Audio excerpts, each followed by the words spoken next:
chocolate, leite, marketing e muito fanatismo e perseguição. Parece ser essa a fórmula secreta daquilo que já está sendo chamado de o chocolate do diabo, que adoçou a boca de milhões de brasileiros e transformou a Cacau Show em poucos anos num verdadeiro império do chocolate brasileiro, com mais de 4.000 lojas espalhadas por aí, que foram vendidas como o sonho da liberdade econômica para as pessoas, levando doçura para a vida das pessoas, mas que na prática, segundo o relato de inúmeros franqueados, se tornou um verdadeiro inferno, uma escravização em vida e um sugadouro de todas as economias que essas pessoas fizeram ao longo da vida para manter uma espécie de seita coach capitaneada aí pelo CEO, o tal do Ale Costa, que em seus delírios de grandeza agora se veste até como uma espécie de William Wonka cyberpunk. Pois é, gente, isso e muito mais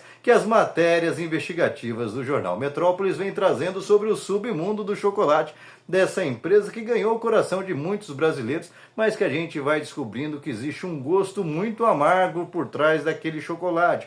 Algo feito a partir do sofrimento, da imposição, atos que misturam cultura coach com religião pagã, como os tais rituais em salas escuras e velas para cultuar o chocolate e cultuar o dono da empresa, que aparentemente acredita-se uma espécie de deus do chocolate e que está, segundo vários relatos, transformando a sua fábrica numa espécie da fábrica do William Wonka da vida real, onde as pessoas do lado de fora têm um monte de expectativas, mas quando entra lá dentro, parece que o que se encontra mais do que chocolate é um verdadeiro show de horrores. Entre os rituais para cima dos funcionários, de ameaça, intimidação velada, além de ter de participar desses rituais, e se você não quiser participar, tudo bem. Simplesmente você vai sendo deixado cada vez mais de lado. A gente sabe como isso funciona dentro das corporações. Diriam até induções para que aqueles mais fiéis e mais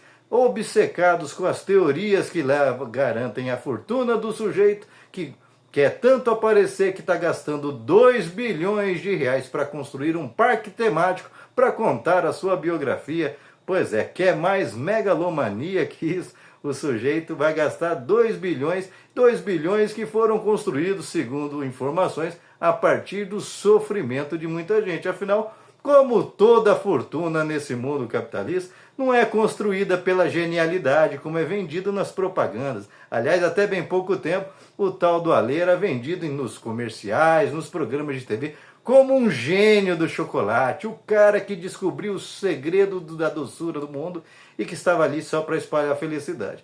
Mas parece que não é bem assim. Depois que as portas se fecham, existe aparentemente um sujeito que ora se veste como William Wonka, ora se veste como um guru indiano e quer fazer lavagem cerebral, tanto nos funcionários quanto nos seus franqueados, com contratos draconianos que impõem multas severas e condições dificílimas de serem cumpridas para aqueles que simplesmente querem renegociar termos do contrato cada vez mais draconianos, onde a empresa, segundo relatos, empurra a mercadoria encalhada à véspera de vencer, na goela abaixo dos franqueados, e cada um que se vire para manter as cotas. Se não bater as cotas, você sabe o que acontece. Eles, segundo os contratos, eles vão aumentando as taxas e as dívidas e vai não só tomar a loja, como vai devagarinho comendo todo o patrimônio dessas pessoas.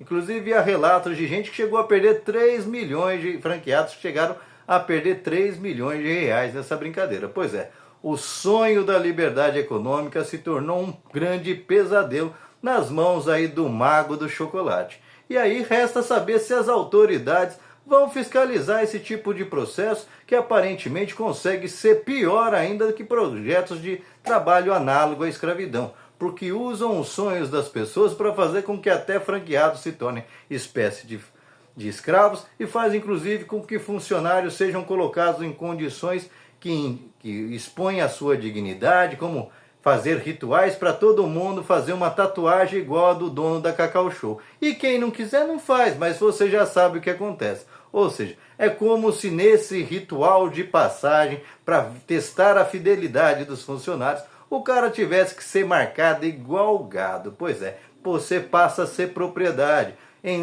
Ritualisticamente você vendeu a sua alma para Cacau Show. E é isso que você come quando... Você sabia que é isso que você come quando come um simples chocolate? Você sabia que vem isso na receita daquele chocolate tão macio e tão gostoso, trufado, e que está cada dia mais caro? Pois é, gente. Infelizmente, como toda a história dentro do capitalismo, a gente começa a descobrir que os meandros não é toda aquela magia que a embalagem nos vende, mas normalmente tem sempre uma história de perseguição, malandragens, lavagem cerebral, comportamento de seita, onde só um pode se dar bem e ninguém pode questionar. Afinal, a gente já viu que esse processo é exatamente assim, que o Pablo Marçal aí do chocolate repete essas fórmulas, onde você é livre, você tem todo o potencial para descobrir seu potencial ao máximo, que é para você gastar todas as suas energias para concordar e levá-lo até o sucesso, empurrá-lo mais rápido à ilha da prosperidade e da riqueza às custas do sofrimento alheio. Mas se uma hora no meio do caminho você acordar, você vai ser jogado aos leões, inclusive sendo jogado contra os outros que estão ali ainda cegos com o delírio de que vão crescer junto com aquele cara da seita que normalmente é só ele que se dá bem. E você, o que pensa a respeito? Você que achou que era um chocolate dos sonhos, dos deuses, que você acha de descobrir que ele está mais com gosto de chocolate do diabo? Deixa aqui seu comentário, se inscreva no canal, senta o dedo para compartilhar, não esquece de deixar seu like, salve esse vídeo e lembre-se, toda vez que você vê as coisas crescendo muito do nada, inesperadamente, saiba que no capitalismo nada é por acaso, nada é pelo amor. Tudo normalmente tem por trás um enriquecimento muito rápido, tem infelizmente uma grande fórmula de sofrimento, deixando um rastro de destruição pelo caminho. Parece que no caso da Cacau Show, segundo os inúmeros relatos, não é muito diferente. E olha que curioso, muitas vezes as pessoas costumam dizer para você, ó, não denuncie, não fale nada, que nunca vai dar em nada. Todo esse escândalo está vindo à tona a partir de denúncias anônimas numa pequena conta do Instagram com pouquíssimos seguidores.